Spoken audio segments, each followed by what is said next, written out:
Bonjour à tous. Aujourd'hui, on va s'intéresser à une transformation profonde, une qui est en train de redessiner complètement le visage de la santé au Maroc. C'est une histoire qui se raconte avec des chiffres et croyez-moi, elle nous concerne tous. Allez, on plonge dedans.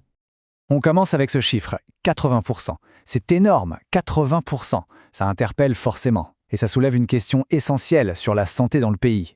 Alors qu'est-ce que ça peut bien représenter? Eh bien ce chiffre, c'est la proportion de la totalité des décès au Maroc qui sont causés par ce qu'on appelle les maladies non transmissibles, ou MNT. Et ce qui est super important de comprendre ici, c'est qu'on ne parle pas de maladies qui s'attrapent, pas comme une grippe ou un rhume. Non, ce sont des maladies de longue durée qui s'installent petit à petit. Elles sont le résultat d'un mélange de facteurs génétiques, bien sûr, mais aussi de notre environnement et de nos comportements. C'est devenu le grand défi sanitaire du pays. Et voilà qui illustre parfaitement ce que les experts appellent la transition épidémiologique. En fait, c'est simple. Avant, le grand combat, c'était contre les maladies infectieuses. Mais aujourd'hui, comme l'espérance de vie a beaucoup augmenté, le défi a complètement changé. On est passé à la gestion de ces maladies chroniques qui sont très souvent liées à notre mode de vie moderne. Quand on regarde dans le détail, c'est vraiment parlant. Les maladies cardiovasculaires arrivent en tête et de loin avec 38%. Juste après, on trouve les cancers à 18%. Faites le calcul, rien qu'avec ces deux-là, on a plus de la moitié de tous les décès liés au MNT au Maroc. C'est juste considérable. Bon, maintenant qu'on a vu l'ampleur du problème, la question qu'on se pose tous, c'est « Mais pourquoi?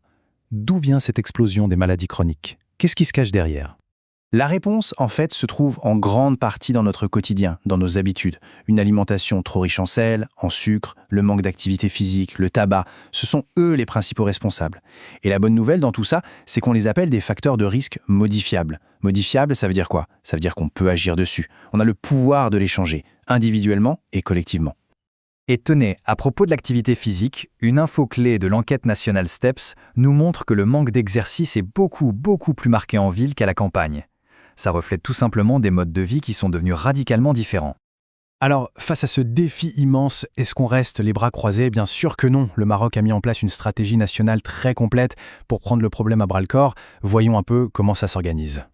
En fait, le plan est vraiment bien pensé. Il repose sur 4 grands piliers. L'idée, c'est de couvrir tous les angles. Ça va de la prévention, par exemple avec des campagnes pour mieux manger dans les écoles, jusqu'à l'amélioration de la qualité des soins pour les personnes qui sont déjà malades. Et bien sûr, ça inclut aussi une meilleure organisation générale et des outils pour suivre les résultats et s'assurer que ça fonctionne. C'est une vraie approche à 360 degrés. Donc, pour résumer, le Maroc fait face à une vague de fond de maladies chroniques largement liées à nos modes de vie.